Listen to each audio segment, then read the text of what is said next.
All right. So I'm going to share the land acknowledgement. So before beginning, we take a moment to recognize that here in Nevada, we stand on the land of the Washoe, Washoe, Numi, North Paiute, Nui, Western Shoshone, and Nui, Southern Paiute. We take a moment to recognize and honor their stewardship that continues into today. With this recognition, we state an intention to rightfully include their voice and respect them as the 27 sovereign tribal nations of Nevada. Jerry? All right, great. Do we want to mute everybody, or how do we? Oh yes, let me do that first. We've been doing in-person things. So. I'm going to, you'll have to unmute yourself. If you're a speaker, when it's time for you to speak, please unmute yourself. Okay, Jerry. You're muted. See, just like you told me to do, and then I didn't do it. Put that on the bingo card, Sandra. The person didn't unmute after being told to. I thought I'd start off. Sue's going to help with introducing our speakers. Just quickly, I wanted to say a couple things. April is Sexual Assault Awareness Month, and yesterday we were at the center with some of the community partners to share information, and it was just a really great program. And we also got a sex ed class. So anyway, Sue and I've decided that's going to be a good outing for us. We had some UNLV teachers that teach sex ed that did a really fun, informative class. So, and we shared resources and ideas with all the organizations. So that was fun. So what we've been trying to do is have our Zoom programs monthly so that people like Ginny and Pahrump and all of our friends around the state can hop on, and we there was a couple from California who were going to hop on too, and then get out in the community and do some different events. So that's what we did yesterday. And then on the 22nd, so Saturday at UNLV, there's a powwow for the planet on Earth Day, and we'll be there with a table at April 22nd from 11 to 7. It's really fun. Last year, Mercedes Krause had invited us, and then they invited us back this year. So we're trying to get out, and if you know of events that we should be at and table, let us know, because that's how we're interacting and then having our Zoom program. And so today we'll have legislators on that we've invited and talking about their bills and our priority bills. And we're also going to be introducing some advisory board members. Just making sure I'm getting, so normally what I'll do is start off introducing the board. So I'm Jerry Burton, the co-executive director of Nevada Now, and I'm in charge of programs and coalition coordination with partners. Sue Birch is our co-executive director, my other half, and she handles, and this time of year is crazy, legislative, anything legislative. She's our queen. And PAC coordinator, yes, you are. And so anything we're working on with bills will be, Madalena is going to keep track of the bills that the legislators talk about today, so that we can make sure we're following them, and we tell people, how to lobby for the bills, to put opinions in. Sue will be talking about that as well. So Eva Love, you saw Eva. She is our director of membership and volunteer coordinator. And Madalena Robertson is our director, technology and media. She does all of our graphics and everything we ask her to do on the website. And Sarah Evans is director of fundraising. Hi, Sarah. And Michelle Maese is driving, and she can see us. She's our director of outreach and has been such an amazing help to get us out in the community and working with different partners. And Laura Campbell, I believe she's got a family thing today. She wasn't able to make it. She's our director of actions. And Samantha Glover is director of youth outreach. I believe Samantha's in DC still, so she wasn't able to make it. And Lenore Ing-Briley is our longtime treasurer. There's Lenore. So, and Trisha Methner has stepped down as our secretary. Her life's just gotten really busy, but she's still staying involved and doing volunteer work with us. And so we still consider her part of our board, but part of our group. So anyway, we, all of us are watching around the country, all the things that are happening. And we are so fortunate to live in a state that, our reproductive rights at this moment anyway. We're certainly working on a constitutional amendment to help out. We're not having a 6-week ban like Florida, or, but we're watching the Supreme Court. I've heard it might be Wednesday that might decide on the Crestone. So, but, LGBTQIA rights, books are being banned, around the country.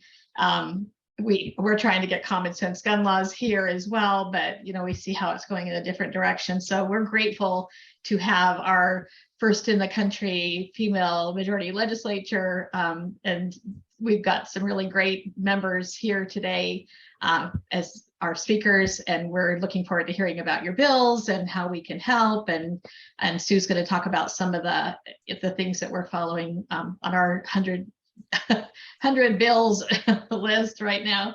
So Sue, do you want to go ahead and you'll do that, and then I'll do the advisory board after we talk to our legislators. I unmuted. I did it right. And I will mute now. Jerry, before you go away, can we make our announcement now? Yes. Our save the date announcement. Yes, that's I sent something to Madalena. She's going to put it in the chat. So where did I put it? You want to make it, because I'm looking for it right now. But... Yeah, we are very, very excited.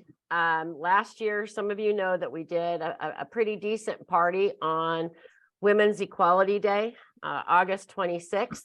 We are asking you to save that date this year, because Nevada Now is going to put on a Women's Equality Day gala on Saturday, August 26th, where Sarah is running it. We've come up with some pretty good plans so far, but you will see a graphic that Madalena has made to remind you to put that date on your calendar, because I think we've got some really fun things planned, and it is a fundraiser for Nevada Now's PAC, which, as Jerry mentioned, that's my other hat. So we're looking towards 2024 and supporting candidates like you'll talk to the legislators on this call, to support them once again, to get them back in the House in 2025. And as you know, we're going to have an early primary, so it's going to get real crazy around here come fall. But we hope you'll be able to join us. We hope you'll mark your calendars. We're really very excited. We're going to do this as an annual event, so technically this would be our first annual gala. Gala, however you want to put it. So yeah, we're pretty stoked on it. So we were discussing it yesterday at the event. So that's the big thing. So watch for the graphic, and like I said, mark your calendars. All right. So back to legislature. As Jerry mentioned, we are tracking 104 bills. And as Sandra said before everybody came on, nothing is really dead yet. Not until the deadline is the deadline, and that's it. Even though technically out of the 104, according to the emails I get, 7 of them, only 7 have technically failed. But that doesn't mean they failed. They may be moving into other things. So, and then you start putting in the exempt stuff for the dollars and cents, and they have no deadline whatsoever. So it gets a little confusing. So I thought, well, let's talk to a couple of our brand new legislators and see if this has been the experience they expected. And we just happened to be sitting in the assembly when one of the legislators' very first bill passed out of the assembly. So Erica, I'm gonna start with you. It's Erica Mosca. Please tell us the district you cover, and number one, what was it like to have your first bill passed? And number two, has this experience been different than what you expected? Great, thank you. Great questions, and just I always appreciate seeing all of you because the ones who did all the work to make sure that we can be up here. So I know all of my colleagues here today really appreciate you all. I represent District 14 in the beautiful East Las Vegas. Stealing Assemblywoman Thomas, she says the beautiful North Las Vegas. So I'll also say the beautiful East Las Vegas. And I would say that having Assembly Bill 212 pass in the floor unanimously with one absent was very exciting, because that bill will help over 26,000 young people who currently owe on their transcript. And so it's something that we worked on for a long time to make sure that NSHE was on board too. So that was something that we had seen on the ground for many years, and by being in the seat was actually able to do something about it. So it felt like, wow, yeah, this was worth it to, leave home once a week, like I'm at the airport right now. And I would say it has been, one thing that has been surprising is how much, I think in some ways we see like on Twitter, people really can be a certain way. I think in person, everyone's nicer and more cordial, and I appreciate my coworkers. So I appreciate that. And I think it's also gone by a lot faster than I expected. So I can't believe that it's already halfway done, and that if we want to go back, we have to run again. I can't really believe that. So still learning every day. There's a lot of stuff that I feel like I don't know about. I don't have context. I'm still learning, but I really appreciate my colleagues, especially the ones on here today. All right, I'm going to go to you, Selena. Same questions.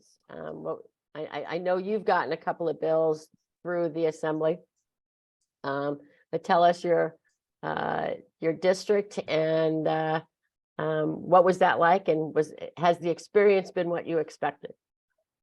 Okay, well, awesome. Well, thank you for inviting me. And again, thank you for holding it on Zoom, because my district is up in Reno. So it is difficult for me to attend these otherwise, but I cover Northwest Reno in Assembly District 25.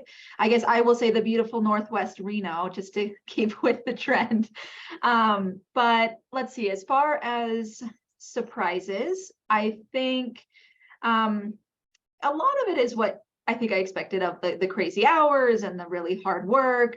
But I will tell you, I have some of my favorite colleagues on this call, including Assemblywoman Thomas and Assemblywoman Summers Armstrong. And I have talked to them about the fact that knowing what it's going to be and living what it is are two very different things. And so I think just balancing all of it and dealing with the roller coaster of emotion of your bill's alive, your bill is dead, you're working super hard, it's not getting through, it's all over the place. And the legislature is a silly place sometimes, as we all saw during deadline week. Things get really crazy. But I think at the end of the day, I just have to remind myself, regardless of whether my bill gets through or not, we are chipping away at change every single day. And I think it is helpful to come back to groups like this to be reminded why we're doing this, and just build each other up and remind each other that change takes time, but it is worth the effort and it is worth the time. And we're just going to keep pushing and fighting through. Excellent. All right. Unfortunately, Senator Harris has laryngitis and wasn't able to make it, but she was able to bring us another one of our favorites, Assemblywoman Chandra Summers Armstrong. So I appreciate you taking the time, Chandra, to join us. I guess my question to you is, how is this session different than other ones you've been in? I know you're fairly new to the Assembly, but not as new as Selena and Erica. So how has this one been a little different? Hello, everyone. This is Chandra Summers Armstrong, Assembly District 6 in historic West Las Vegas and near North Las Vegas. It is wonderful to be here. You have like 3 of my favorite colleagues on the line, women who I really, really care about and respect. And it's just wonderful to work with people who care about their community. So how was it different than last time? That we're not on Zoom. We're actually meeting in person, and we get to witness the craziness in all of its glory. It is different in that those who are lobbying are coming to us in person. And when they need something, there's no excuse now not to come and see us and talk to us about what it is that they believe is important to their clients. But the thing that has not changed for me is that after the hello and their explanations, my question is always, how is this going to help or hurt my community? And I think that that's been my mantra from day one. And it has to, and for me, it continues to be, you know, what are we doing?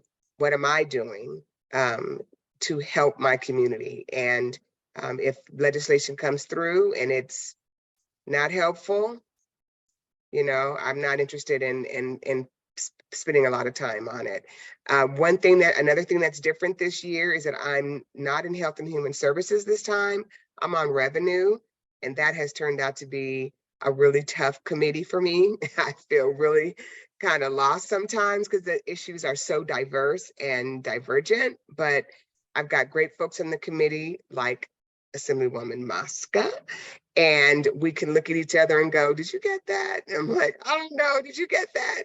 And then we have other folks on the committee like Natha Anderson and Venetia Considine and Yui Wynn. And our chairwoman, Shay Bacchus, is amazing and really has helped kind of lead us newbies on that committee through and help us understand and realize there's some really critical things that come through revenue. So it's been a really good experience again. And I'm really honored to say that I represent Assembly District 6. That's awesome. Yes, Shay is, we're so happy to have Shay back in the assembly. Okay, so I'm sorry to interrupt. I just want to let Eva know people are trying to get into they're in the waiting room. So Sorry, I apologize. no, that's okay. So, I'm so listening to what's going on. It's like, I love hearing these people. I'm sorry. No, that's fine. I just want to let you know. Thank you. Yeah, okay. Okay. As I mentioned before, yeah, the deadline was last Friday to get everything out of committee, but as we know, there's really no deadline. Nothing's really truly dead yet till we get to the very end. So I mentioned that we're following over 100 bills. I think we're going to take a couple of minutes just to have you talk about a couple of bills that are really important to you. We'll try to get the link to the overview of those bills into the chat as you speak. So we have an extra person on today, another one of our favorites, and that's Assemblywoman Claire Thomas. And I know there's a couple of bills that Miss Claire wants to talk about. So Claire, we'll start with you. Thank you so much. And it's been a long time since we did a Zoom. And as you said, I'm Claire Thomas, representing Assembly District 17 in beautiful North Las Vegas. And I am so thankful to be able to say that I represent Assembly District 17, which we know was our late great Assemblyman Tyrone Thompson's district. And I say that to preface this conversation that I'm bringing up.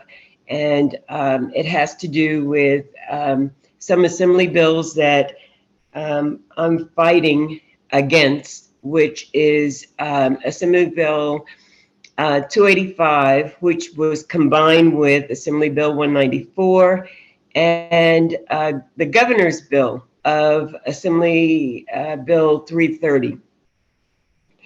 And I ask you all to watch these bills. You know, the bills in itself probably have some good points in it, but the biggest point that I am so concerned with is that they have taken out, in a sense, restorative justice, which was Assemblyman Tyrone Thompson's AB 168 back in 2019.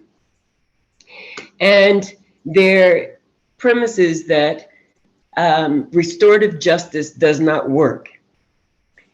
And my answer to them saying that was, okay, it went into effect 1 July of 2019. School didn't start until August of 2019, and CCSD did not have a plan on how to implement restorative justice. And as supposedly, as they were working to implement it, guess what happened? COVID. So our kids were not in school for about anywhere between 20 to 22 months. That's almost nearly 2 years.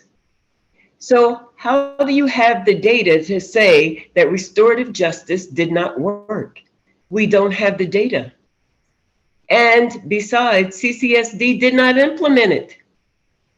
So my argument to the bills that have come up right now, and I will put in SB 152, which died. It never got a hearing. So that is dead.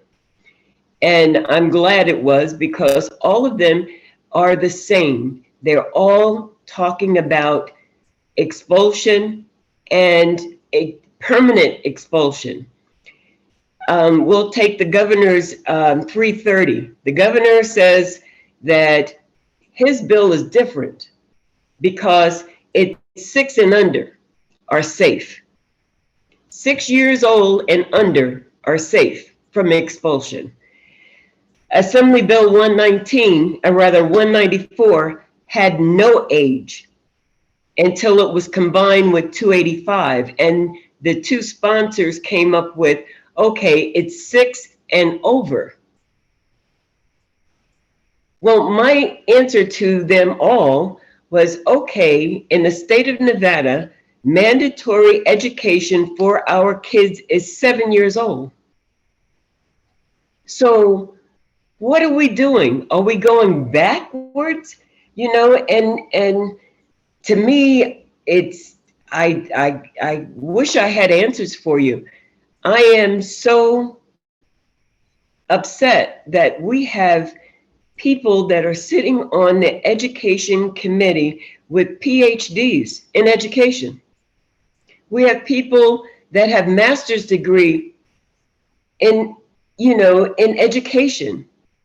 We have teachers, we have learned people that are sitting on this committee, and the only thing that you can come up with is what? Expulsion? Something is wrong. And to say that a 6-year-old is responsible for the safety of teachers is amazing to me. Granted, I know we have some kids that have a violent tendency. I understand that.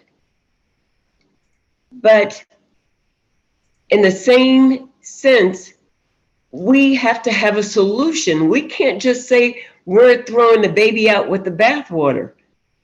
We have schools here in Clark County that can handle violent children, and that's the behavioral schools.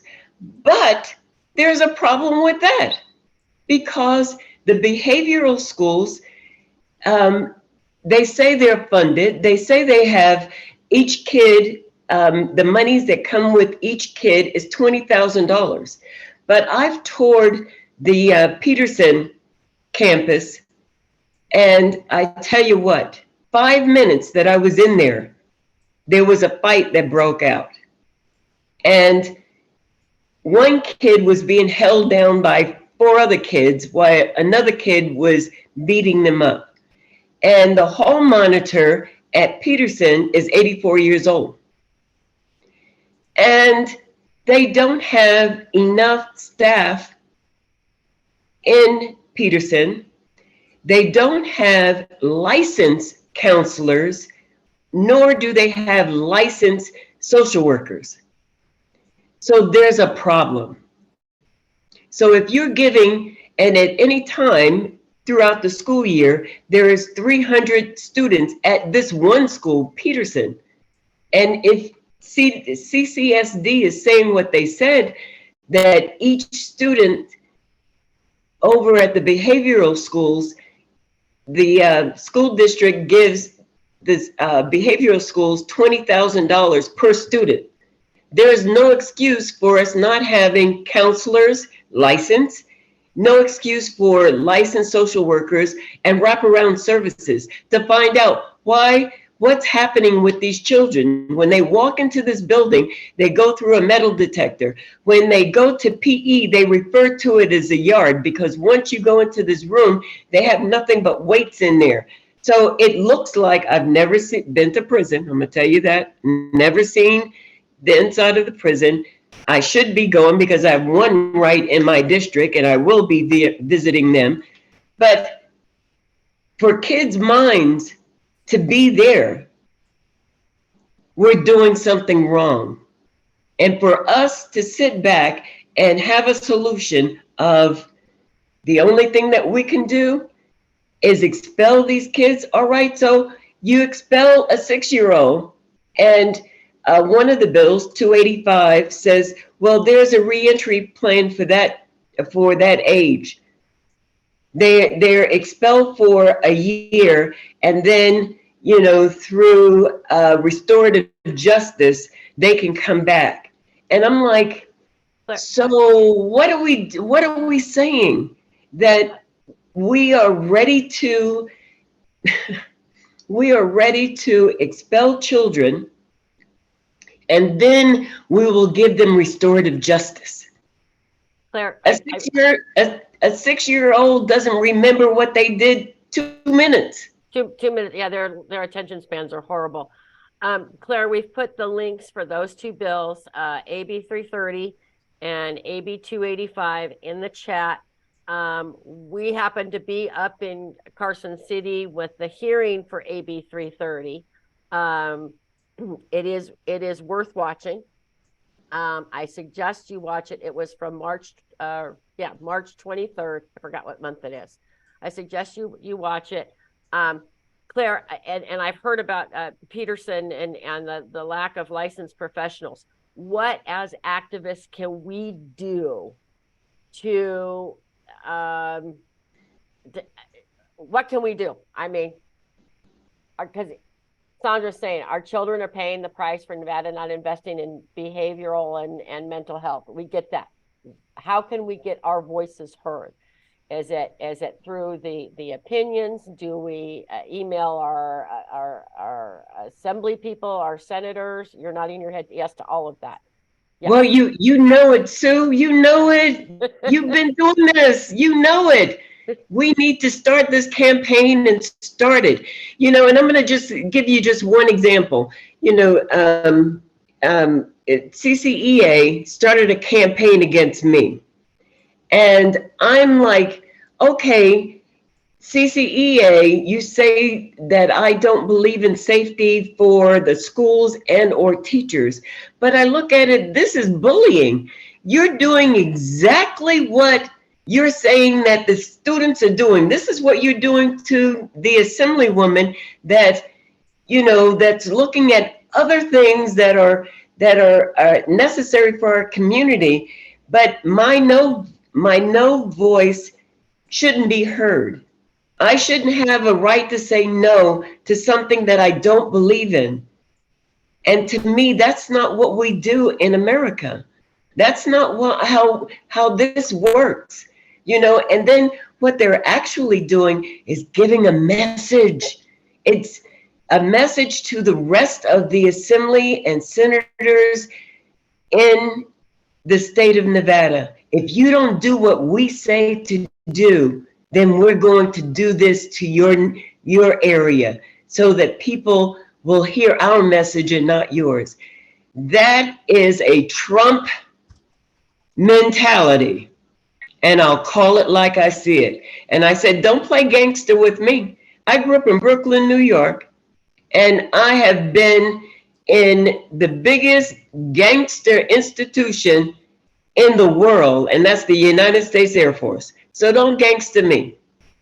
We love you, Claire. Thank you for bringing this to our members' attention. And I think we need to put if you don't already have a Nellis account, we can put a link in there to sign up for a Nellis account, because you have to have one of those in order to give your opinion on any bills. Your opinion goes straight to your assembly member and your senator. But we are going to work on other ways, not just on this, because yes, we heard Superintendent Jara, we heard Chief Black Eye, and see what other actions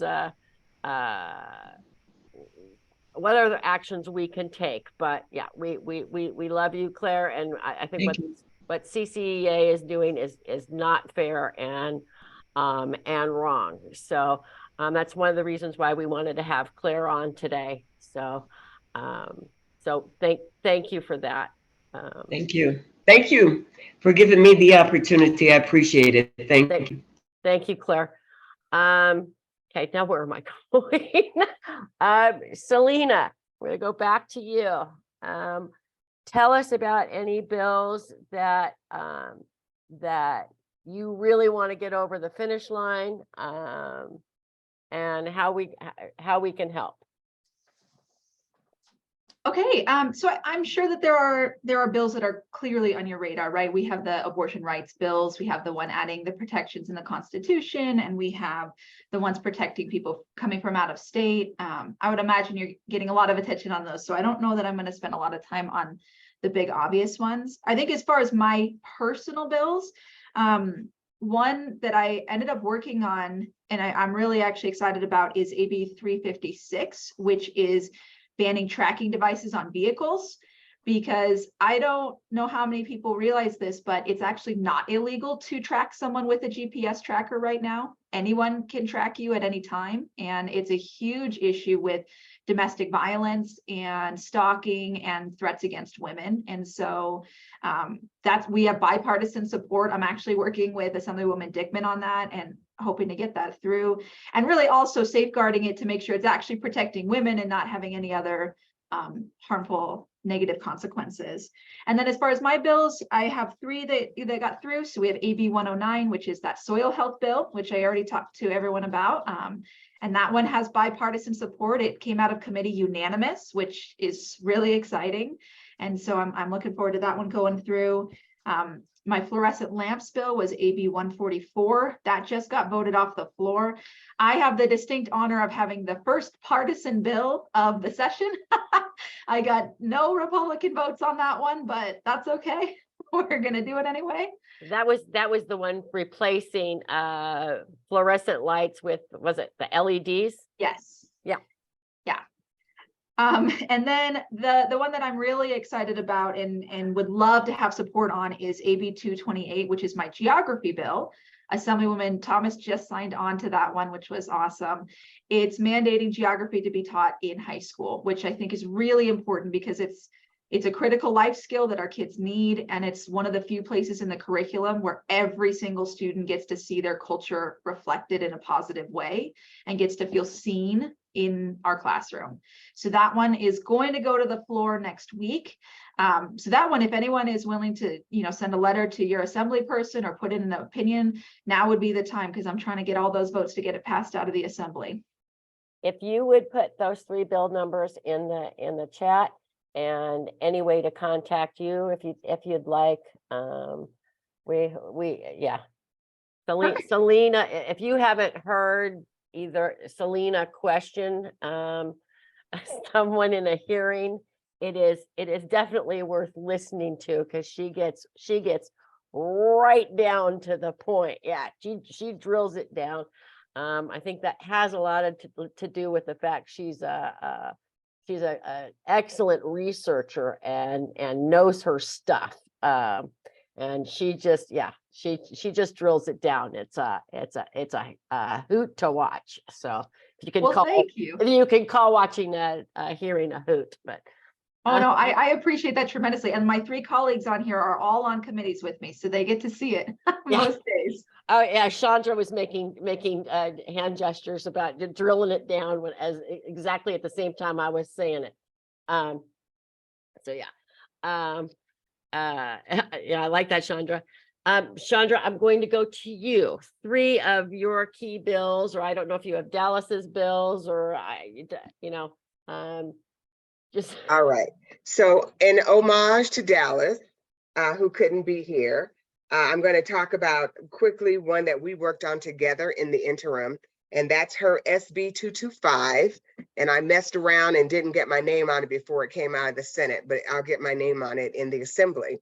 We went to a national coalition of state legislators meeting earlier. We're both on a policing committee, and learned that in many states, if you are a police officer and you are being, if you resign or you take retirement because you're under investigation, you cannot apply for another job. They decertify you with post. So SB 225 does a couple things. One, it deals with that issue where you cannot hop from one agency to another if you are under investigation. It also takes away the question of whether or not you, I don't know if you all know this, but in your application, if you want to be a police person, they ask you if you've ever smoked or used cannabis. And that is a total disqualifier. Total disqualifier. So it removes that. So that's SB 225. I'm really excited about that one. Dallas and I worked on that one together in the interim.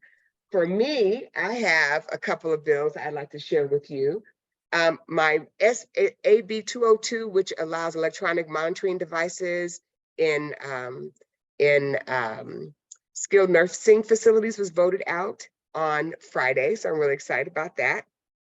I have a bill, AB 340, which is my bill to make the summary eviction process in line with other civil matters, meaning that the person who wants the eviction, the landlord, must file a petition first, and then the tenant answers. Is very controversial. We're getting a lot of pushback from the industry, but we're still trying to work with them and finding a solution. But one thing is not going to change, and that is that has to be a fair and equitable process. One of my other bills that really got some love in revenue is AB 416, which is a bill that will allow accessory dwelling units to be used as public housing. So if a person has a housing choice voucher, if they're on the list of the housing authority, either Southern Nevada Regional or Nevada Rural Housing, and there's a landlord that has one and a person's on the list, they can have a relationship and they can rent that accessory dwelling unit. It doesn't force anybody to do it. It has to be an allowable use in your area, your city, your county, but it allows the possibility for more housing. And the housing authority will check the place out, make sure that it's viable and clean and safe. And then the person will have rent based on their income. So I am so excited about that bill. I didn't think that it was gonna get as much air as it did, but people love it. The housing authorities are so excited, and the landowner will get a tax break on the structure, not the land, but the value of the structure. They can get a small tax reprieve. So anything that we can do to find ways to create and maintain affordable housing while we're trying to build new. So I'm excited about it. And I think that's enough for me. Thank you folks for listening. Thank you, Chandra. We were just trying to find one of Dallas's bills. It's the Stop the Siren. Yes, yes, the siren in Minden. Yes. Yeah, that's you a whole you, nother you thing. don't by chance remember the number of it, do you? I'll find it. If you could find that, there's, just to explain that one as Chandra finds that, in Mendon, a couple of years ago, it was legislated that they had to stop playing the siren, blaring the siren at dusk. It was it was created, the siren was created to let anybody of color, anybody non-white, to get out of the city. They had a half hour to get out of the city. They were Indigenous people well, yeah. at the time, 1920. Yeah. If you were found in the city, they're just horrible things. If you can imagine, I'm not going to be specific. So after it was legislated, they found a loophole and said, instead of blaring it at 6 o'clock, they're going to blare it at 5. So they're still doing it. It's causing generational trauma.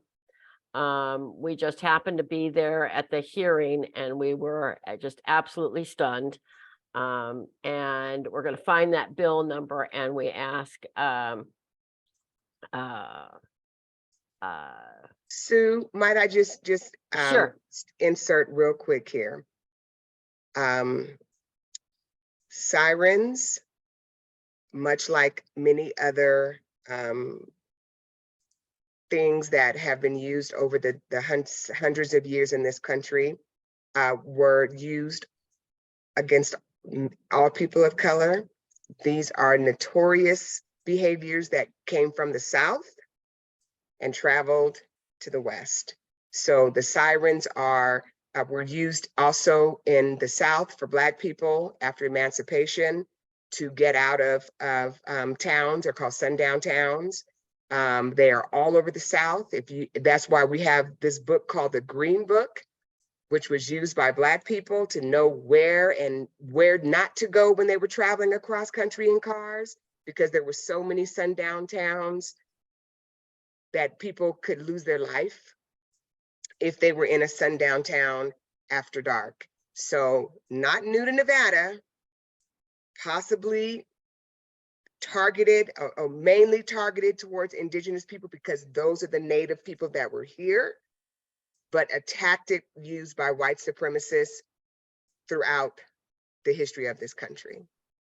It is for everybody. It's SB 391. So Madalena, if you could pull that up, that would be great. But we want to, Thank you, Chandra, for clarifying that. Thank you. One of the reasons I wanted to mention the Indigenous people is we were sitting in this hearing and we were listening to Dallas's, we knew that she'd be presenting some things, and, it's just kind of fun when you're up in Carson to go from meeting to meeting and hear what's going on. And in comes a room full of these people, Indigenous people, two little young women, young girls who were princesses. And, and we're like, what is happening here? A lot of young activists with, stop the siren, written in marker on their t-shirts. I mean, it was just like, we could tell something was happening. And Michelle and I and Sue and Sarah were all sitting there going, as we're hearing about this, okay, we have to testify about this bill. So that's why I think it's important. Like sometimes during the day, I'll just listen to a hearing and I learn things about other bills, and then you have to speak up, So thank you, Shada, for that's the thing. The biggest thing they were talking about was the racism all over our country, being used. So thanks. It was really touching and moving for us to be there. Thank you again, Chandra. And can I just hop in with another bill from Senator Harris that I think is really important, which is SB 367. That's the one that says if you're convicted of a hate crime, then you can no longer possess firearms. It gets it right along the same penalty for domestic violence. And so I think that goes hand in hand.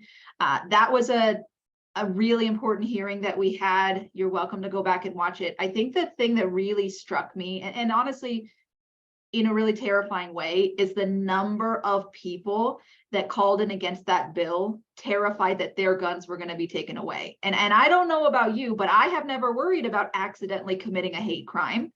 I don't think that's something that you accidentally commit, but a lot of people seem to think that you could, and that was pretty scary. Selena never fails me on her perspective. See, Selena and Chandra, they sit on some exciting committees. It's called judiciary. So yeah, they got some good committee. They got some good stuff.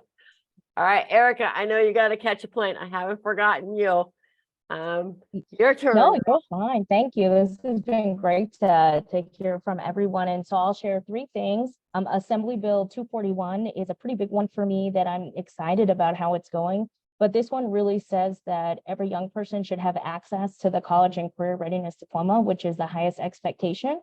Because right now, what happens in schools, especially we know our Title I schools with our BIPOC or students on free and reduced lunch, do not automatically get into the honors or the AP track. When I was a young person, I went to 7 different schools growing up.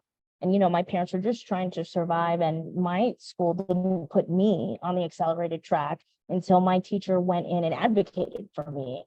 And I know I wouldn't be here today if she didn't do that. And so I've seen, in the past many, many years in the education system, how this has happened to youth. And so we had a hearing, it went through committee, which we're really grateful for.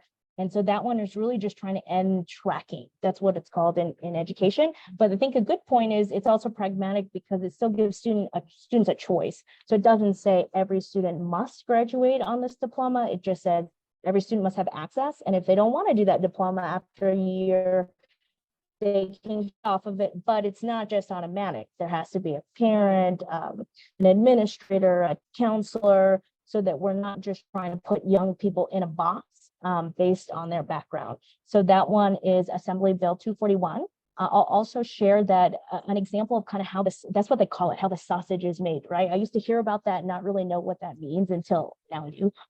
And so I had a bill, which was Assembly Bill 308, and that was to help our J1 teachers. So that's a cultural visa. So we have a lot of teachers statewide, actually, that come here for 5 years to teach in our highly needs area. A lot of them are from the Philippines, but not all of them are. We have teachers from Africa. We have teachers from South America. And really, that bill was supposed to cap agency fees. So when an agency is trying to help them get their visa, they're charging some of these teachers $10,000, $20,000. That when they're done with their 5 years, they actually owe them money back.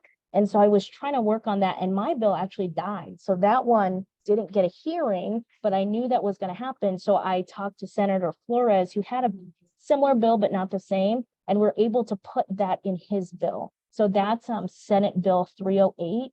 And that's an example of the sausage, like you would think, okay, that died, but because we knew it, we kind of try to circumvent it. And the third thing I'll end on is how much I really appreciate Assemblywoman Thomas. And I cannot really, I guess I should believe, but can't believe all the flack that she is taking on this school discipline bills. And for me, I voted yes out of committee with the right to reserve my vote. So what that means is what I'm trying to do is signal to them that they need to change some things, or I for sure am going to vote no on the floor. And by doing that, for me, it was to signal we need to work on the things that Assemblywoman Thomas talked about, that we know our groups. And that's why I think it's really important that you all, even though it went out of committee, we still have a lot of time to get them to fix the things that we need to fix. And because of Assemblywoman Thomas, she opened that doorway for us. And I know that there are people who want to do that. So I think that's a good way of the sausage being made, that we can still fix it before it goes. And we know that you are going to be really helpful with that. So we appreciate it. That's just an excellent conversation. Yeah. And as Sandra had said earlier, nothing ever dies. So Erica just gave a perfect example of it. And yeah, nothing is finished yet. Things can still be fixed, adjusted, and what have you. There's one thing I want to mention before I let Erica go, is she's been doing something quite fascinating this legislative session, and she's been bringing people from her community up to actually go visit the legislature. People that probably would never have thought about doing that. And now this year was the first year I've been up to the legislature, so I know what an experience it was for me. So how many trips how many groups have you sent up so far, Erica? That's a great question. Well, I'll just say a couple things. I'll say, this was my work before I got to the legislature. So it's just a little more easier for me. And so I'm excited to share it. And we've, working with other people so we can help them bring groups up from their community as well.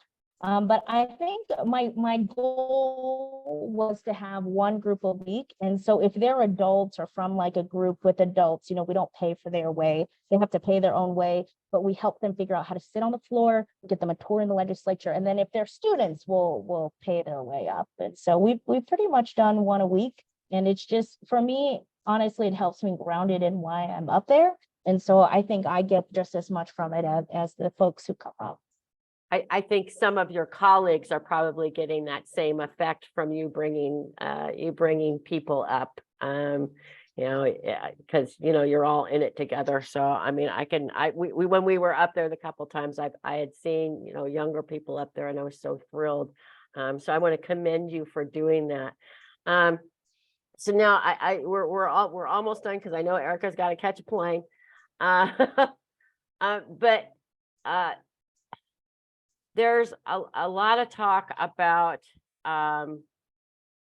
if we get everything through all the committees, all the different houses, and it's ready to go and ready to go to the next block to be signed by the governor. What kind of opinions, what kind of efforts from we the people can we make to try to really push some of these bills through? So if any of the four of you have a little piece of advice, something that we could broadcast out on, what do we do? Doing opinions is great. Is that enough? Testifying is great. Is that enough? Where do we go from here? Go ahead, Chandra. So I think it's not what this or that, it's all and. And so I think that letters are important. I will caution you, please do not send those group letter and everybody sends the same one. Yeah. We need to hear from people's personal feelings, and it makes a lot of difference. So on my doula bill, I had the doulas work together and send individual letters with their own stories. And I'll tell you what I told them. Everybody have your own subject. Everybody have only 2 paragraphs. So then when that email is opened, the core of what you want to express is immediately seen. Please don't give us all this. We just need to see this, a quick read. And that is really, really important. It is important that you continue to call in. It is important that you talk to the advocates on bills and ask them what they need, right? So when we're speaking about this issue of the education thing that Ms. Claire's talking about, we know it's not dead. There are people who are the advocates, community advocates, and then there are the bill sponsors. Reach out to them directly. Tell them that you are concerned. For every single bill that you believe is important, you must reach out to the bill sponsor and the community advocates, because they have the ability, and this is part of what they do, is to gather up the community and put pressure on. And in the case of Claire Thomas, I would, if you know anybody in CCEA, I think you should call them and have a word with them and tell them that this is not the type of behavior that we want to see for people who have been fighting tooth and nail for our communities. Claire has a history, right? She has proven that she is a leader and a supporter of our community. And those folks who do those kind of tactics, we need to remind, and sometimes people get mad, and maybe this is a mistake, I don't know. But we need to say to them, this is not what we want to see from you, right? This is not appropriate. Right? We got to work together. And if we're alienating one of our own, what are we doing? We're not helping ourselves. So those are the pieces of advice that I would give. That's it. That's excellent. Oh, Michelle's waving her hand at me. I'm sorry, I had to walk out of the room, but I feel like we're still in the same conversation. Can I just say something real quick about that? Yeah. Yeah. Sure. Okay. Yeah. So here's what I'm going to say too. I'm going to tell you, like, just understand that we don't, an injury to one is an injury to all, like Clara and I talked about yesterday. We don't leave anybody behind. So if people are thugging and bullying up there, we expect everybody up there to have everybody's backs up there in public, not in private. So when we're texting each other saying, oh my God, girl, like, I'm so sorry, we expect, oh my God, I'm so sorry, girl, in front of everybody, right? Because at the end of the day, like, you're either for it or you're against it, and you can't play both sides of the fence. You know what I mean? So as assembly people that are up in Carson City, we expect y'all to have each other's backs, period. Because I know that if somebody was bullying Jerry in public, you better believe I'd be at the front door leading the troops, because it's not going to happen. Do you know what I'm saying? So, I mean, we watch that and we see that. We also see, like, sometimes people have imposter syndrome when they go up there, forgetting what we want them and need them to do for our community. So don't forget, that's not left on us either. Because I really believe that our children are our future, period, not to be Whitney Houston, but that's the key. And if we are not able to effectively change the lives of Black and brown children, we will have no future, period. And so I just want everybody to be aware, we're watching, everybody's watching. And 2024 is not so far around the corner, and CCEA has a lot of nerve bullying just like they don't want their kids to bully. Like, it was disgusting and it was outrageous. You know, I know there's a lot of activism in the background, and talk to them about that, but that's the kind of stuff that everybody has to stand up for together. Because let me just remind you, although their bill was going to pass, Clara is the only Black woman, female veteran on that committee. Don't get it twisted. That looks a little crazy to me. And they decided to run that bill against her. So I just want to put it out there that everybody's watching, and it's not okay. Thank you. I love you guys. Thank you, Michelle. With love. I say And all of that with that's love. Michelle. With love.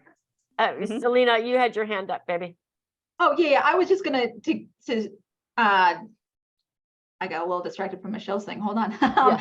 I was just gonna dovetail on my colleague Summers Armstrong's advice on what to do. But I mean, I agree with what Michelle's saying. I think that, you know, Claire and I disagree sometimes on our committee, and we voted differently on this bill, but I would never put her on blast like that. And I would never doubt her dedication to our kids. And I would never doubt that she is fighting every single day for her community. And I appreciate that all of you have her back too. And I agree that this needs to be something that we don't tolerate.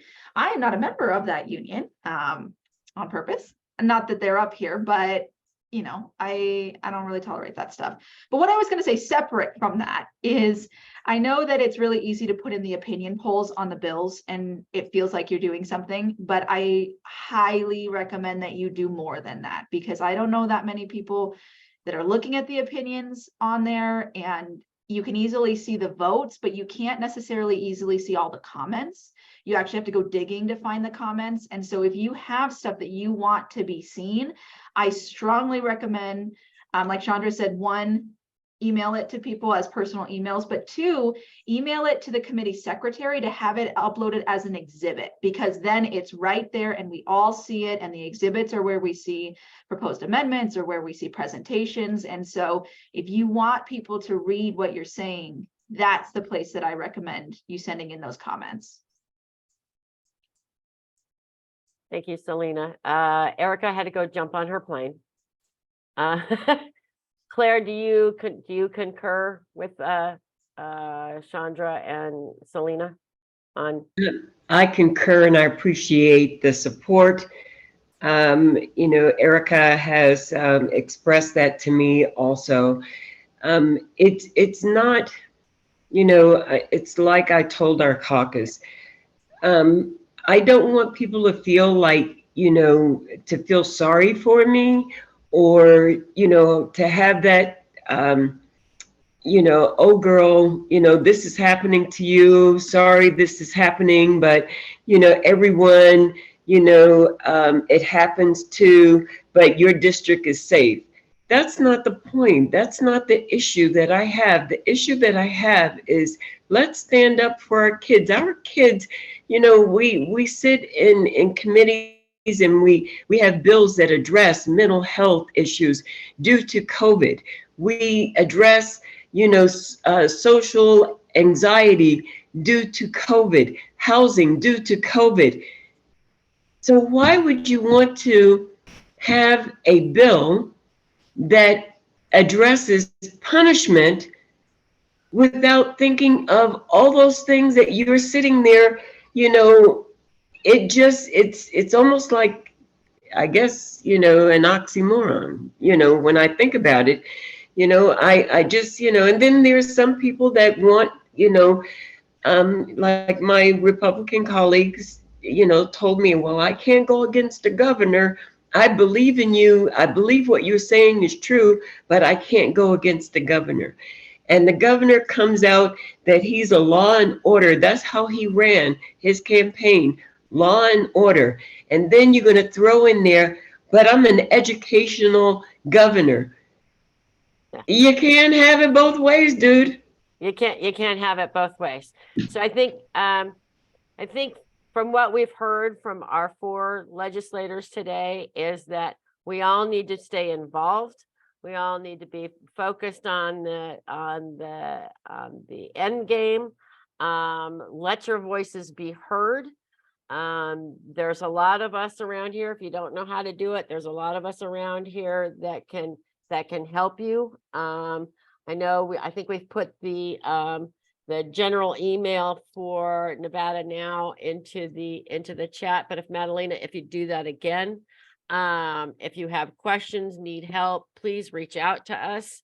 I know Jerry's going to talk a little bit about committees that we're forming, but I always have a legislative committee, and I communicate with everybody on Slack, and it's a communications app. And I let everybody know about the hearings and different things of the bills that we're following. So if you have any interest in doing that, again, send us an email. I will get you on the Slack app, and then you will get the communications from me. Last week I was doing it daily because it was crazy week. But I normally I try to do the full week at a time, unless it's too long of a list, but that'll keep you informed, because yeah, we got to stay engaged. And with that, I thank our 4 speakers today. I think it's been informative. I've learned a few things, like nothing's never dead. And I'm going to turn it back over to Jerry. Thank you, everyone. Thank you, Sue. That was a lot. And also we'll be letting you know on our email that we set out sometimes weekly during the legislative session, but certainly monthly, but we'll be doing it more often than that. And we've been listing the bills and how to join Nellis, and we'll be doing some specific. I just was texting with Claire. Okay, what exactly do we have to ask for? So we know what to tell people to put in their emails and their actions. So we've learned a lot. So we always want talking points. So yeah. Legislators, we always want talking points. Yeah. Absolutely. And then we, give the information to the people in our legislative committee and in the activists that work with us. So that helps us a lot. So with that being said, one of our strengths we've had to do, because we're volunteers, all of us are volunteer, is we work in coalition with other progressive groups in the state. And we've got to know some really great people. And one of the things we were talking about is expanding our board and diversifying, getting younger, that sort of thing. And it kind of came to us we needed an advisory board because we work with some really great people. And on the National Organization for Women, when it was first implemented back in the 50s, they came up with core issues. It's been fine-tuned some, but our 6 core issues, and that's where we're going to have our advisory board members representing, is reproductive rights and justice, economic justice, ending violence against women, racial justice, LGBTQIA+ rights, and constitutional equality. So there isn't an issue that isn't a women's issue, and these days we do certainly a whole lot more than just women's issues. We get into environmental issues because that affects everyone. So talking to some of that, and amongst our board, we decided to reach out to some of our favorite people who've really guided us and really been good partners with us and organizations. And so we've got 4 so far that have agreed to be on our advisory board. And I don't know if Macy is on. Do you see Macy yet? So we don't see Macy, but Macy Haverda is with Wild West Abortion Fund. A lot of people have worked with her, especially after Roe. We did, and Macy was instrumental in some of our actions we took with the Equal Rights Amendment when we were working on the SADRA. She got us a grant for texting, and we've worked in and telling people, to donate. They come to us and ask who to donate to for abortion funds, and Macy's is an amazing fund. And so we've asked Macy to be one of our advisors and join our committee, the Reproductive Rights and Justice, that Sarah Evans and Laura Campbell are going to be heading from the board members. So if that's something that you're interested in, we hope you'll join. Like I said, I don't see Macy, but I just wanted to tell you real quickly, if you don't know her yet, she had sent me some information to share. So she's from San Antonio, Texas. She's deeply embarrassed by the choices made by the lawmakers in Texas. She attended Trinity University for undergrad and graduated from Tulane with a master's in healthcare administration, where she studied the outlandish idea of using telemedicine to increase access to abortion care, and certainly has been educating us around that issue. She moved to Vegas at the end of 2017 to take on a leadership role with the ACLU of Nevada, which we had worked with her with that as well. And she's committed to decreasing barriers to personal reproductive agency and autonomy, and joins our advisory board, ready to push for comprehensive sex ed, access to birth control, and full scope of reproductive justice. So we're excited to be working with Macy. And if that committee is something that you're interested in helping us with, Sarah and Laura are heading it, and we've got some other young people involved already, and we could use your help around that issue. And the next one, I do know Shanzeh is on. So Shanzeh Aslam, we met Shanzeh working with Plan. She came to one of our first events we had right after Roe was overturned, and we worked really closely with Shanzeh ever since. We consider her family now. I think Sue has literally adopted her.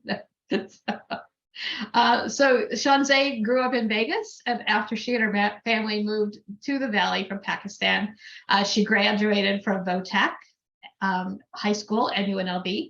She's deeply passionate about connecting with the community and bringing awareness and action on social issues.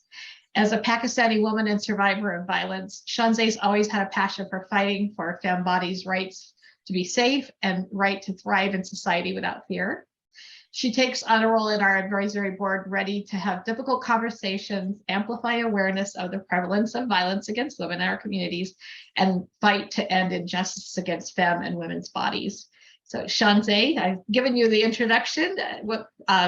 Maybe say something about what you want to do with how we're working together, and we're just so grateful to have you join us. Thank you, Jerry. Can you all hear me all right? Just want to, perfect. So yeah. Hi, everyone. Shanzeh, she, her pronouns. I am very, very excited to join the advisory council. Violence against women is prevalent in all shapes and forms, and I am very passionate about having those deep and difficult conversations, unpacking narratives and perspectives. And I'm really, really excited to go on this journey. So I don't know what more I can say other than what Jerry's introduction said, but thank you. And I'm really excited. And thank you for our elected officials for all the great information today. Definitely lots of tools I'm putting in my toolkit. So as Shanzeh said, and I forgot to mention, she's doing the Ending Violence Against Women committee, or in being our advisor. And so if that is something that you want to get involved with, and you can pick all 4, you don't have to just pick one.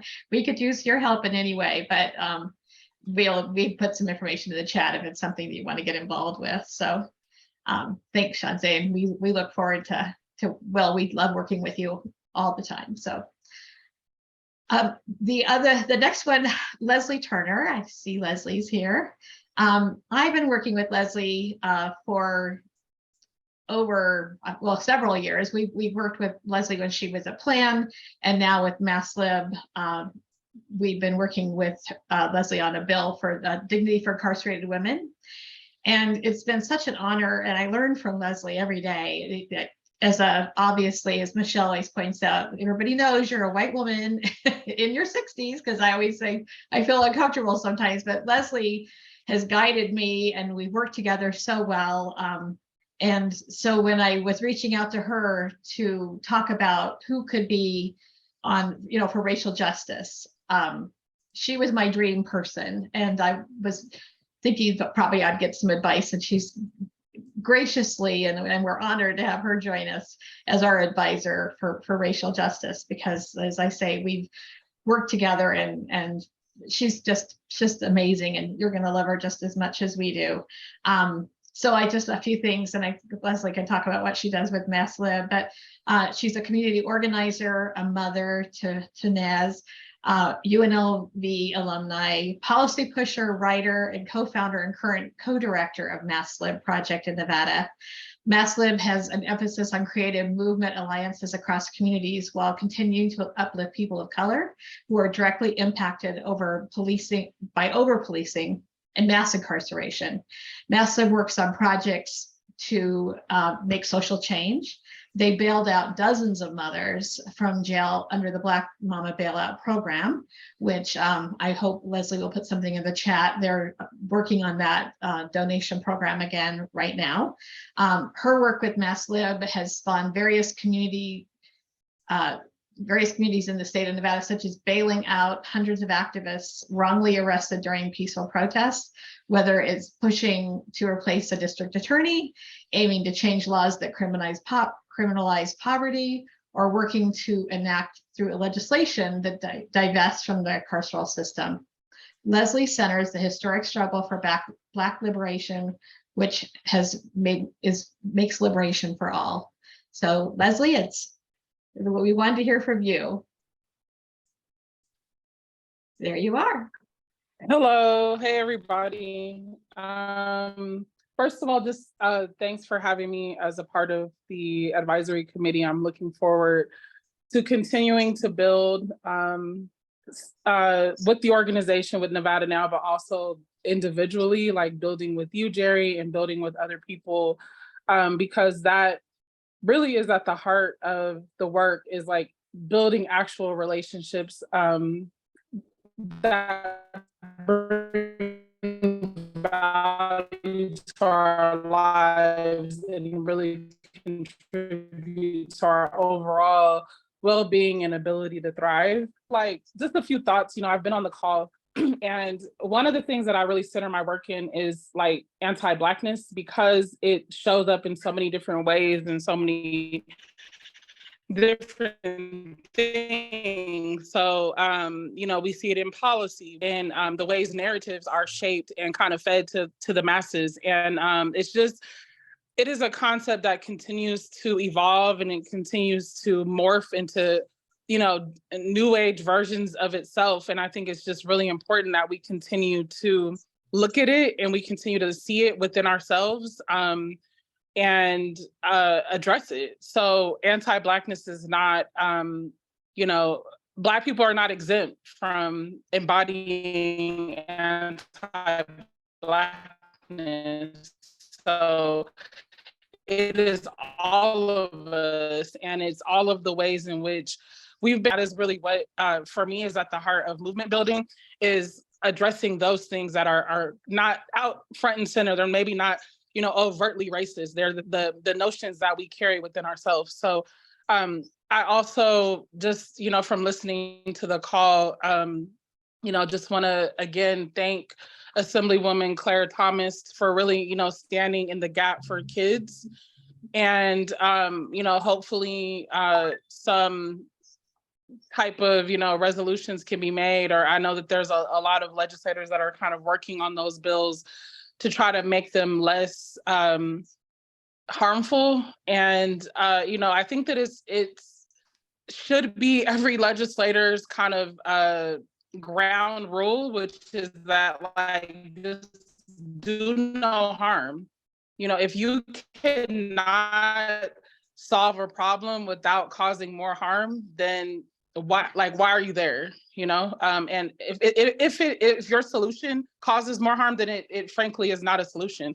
So I think that that's an important thing for us to kind of think about and be there to stand in the gaps for kids, because you know we're gonna have to continue to stand in the gaps for kids the same way we have been, regardless of what legislation passes, regardless of what's happening from a government standpoint.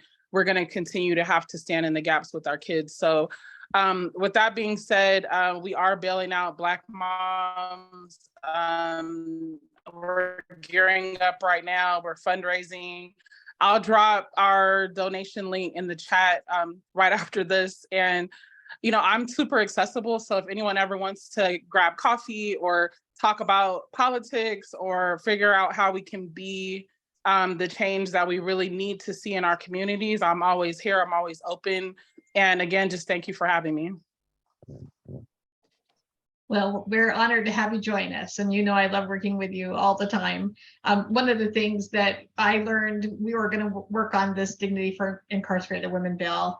And I reached out to Leslie to see, I know they were working on this, a similar idea that Samantha Glover and I had. And she said, you know, that's great, we can work together, but we have to make sure we center this around formerly incarcerated, currently incarcerated people to find out what is actually needed for this bill. And so we spent 1.5 years having those conversations and listening. And Leslie really taught me that, you know, I can have an idea and we can have an idea for a bill, but we need to talk to the people that it impacts. And I know that Leslie will hold us to that in all of our issues we work on, and no matter what we're doing, that we, Michelle Maese also holds us to this. And it's what we need as activists to know that, you know, that we're talking to the right people, that we're helping the people who are impacted. And it's just been an honor to work on this bill with her. And I'm gonna get teary-eyed. But one of the things that kind of struck me as we talk about these different issues, and I'm going to talk about our next advisor here, is that each of these advisors will be kind of necessary to work together with the others, because racial justice, you know, has a lot to do with violence against women and economic justice and reproductive justice. I mean, we need to work together on all of these issues together. And so we've got a lot of learning to do, and I think it's really going to work out well for our organization to have these wonderful people with us. And speaking of wonderful people, the next one we're working on is our LGBTQIA+ rights, and we work close with Gender Justice. We love Cy and Bash, and they teach us all the time about what is really needed in our community to help in these issues. And Bash has agreed to join us. They just sent me, because I didn't have a whole lot about them, to say, Bash, I'm glad you did. Let me go back to what I had here, and then you can talk about what we're going to do together. So Bash says that he grew up here. He's also a VOTEC graduate and went to film school after that. I was happy to be obviously queer until I transitioned and was no longer welcome in the community. Now I'm the program manager for Gender Justice Nevada and facilitator at the center, as well as chair of Beta Sigma Mu, is that how you say it, MU? Trans masculine fraternity, and owner of MTM, a group for trans men with over 900 members. My focus is increasingly visibility for trans men and trans people of color. And my goal is for Las Vegas to be seen as the most inclusive city in the nation. So we look forward to working with Bash on that very idea. Are you there, Bash? Yes, thank you guys for having me. Okay. Nice to meet you. That's pretty much it. Well, we look forward to you guiding us on what activists really can do in our community, and we worked with you and Cy on these issues, and we want to really have a committee go into, you can guide us on not just the issues, but the verbiage to be taken. Yeah, and the verbiage is important. Very important. Going into what you were saying about anti-Blackness and making sure the message is correct. I also want to make sure the messages are inclusive. So I will help there. We need that. Thank you. And we're excited. So again, if there's any of these issues that really like, oh, you want to get in and get involved, we're all volunteer. We're going to have, hopefully our advisors will be able to help us put some things in newsletters for education as well. We do a lot of social media, so they can help us around that, the different issues. So we're excited. I think this is a way for our organization to grow. And Sue, did I miss anything?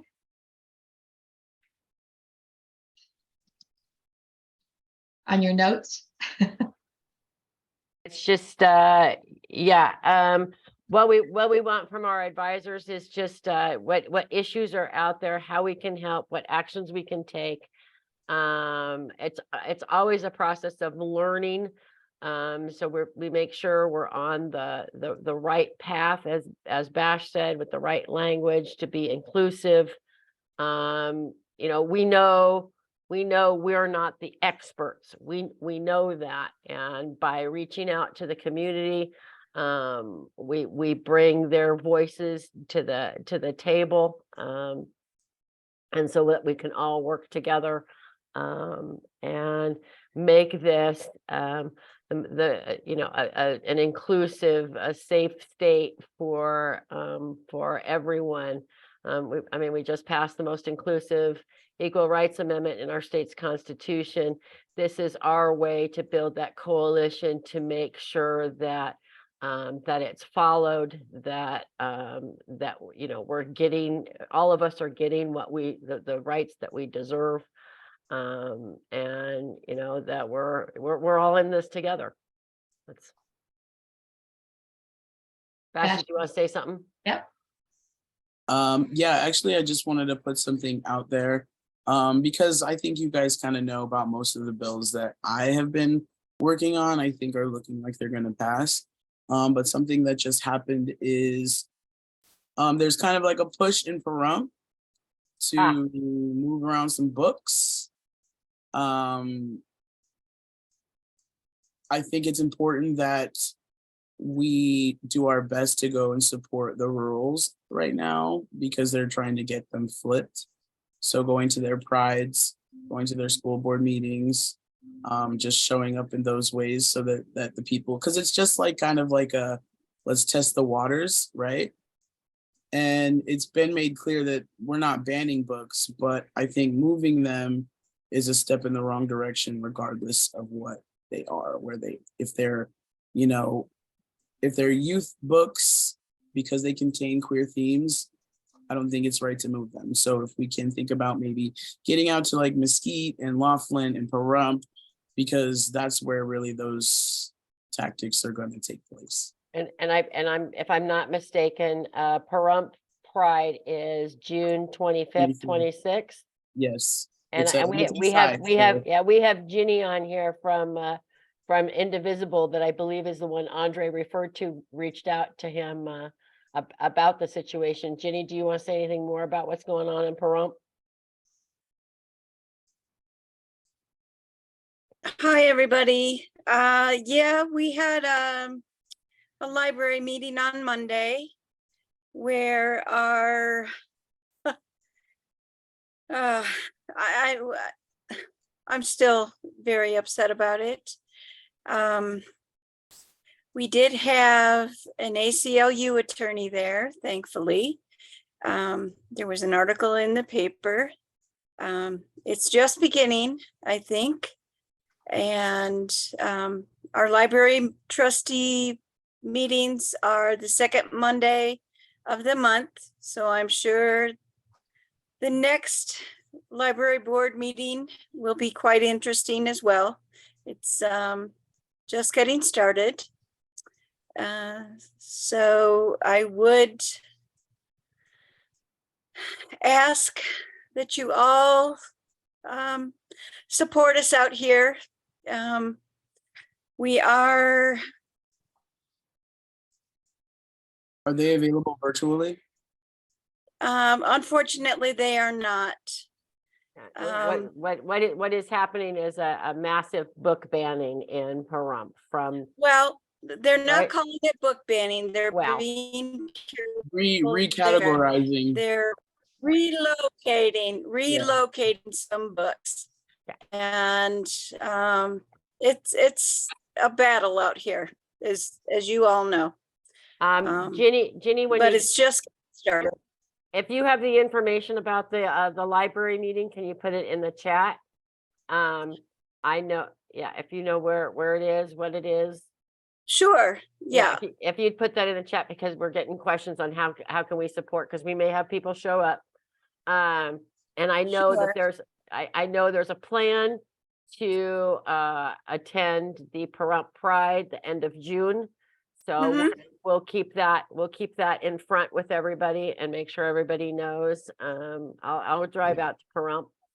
Yeah, Okay, yeah. Yep. So We have an organizer meeting every other month with all of the queer organizers. We all get together.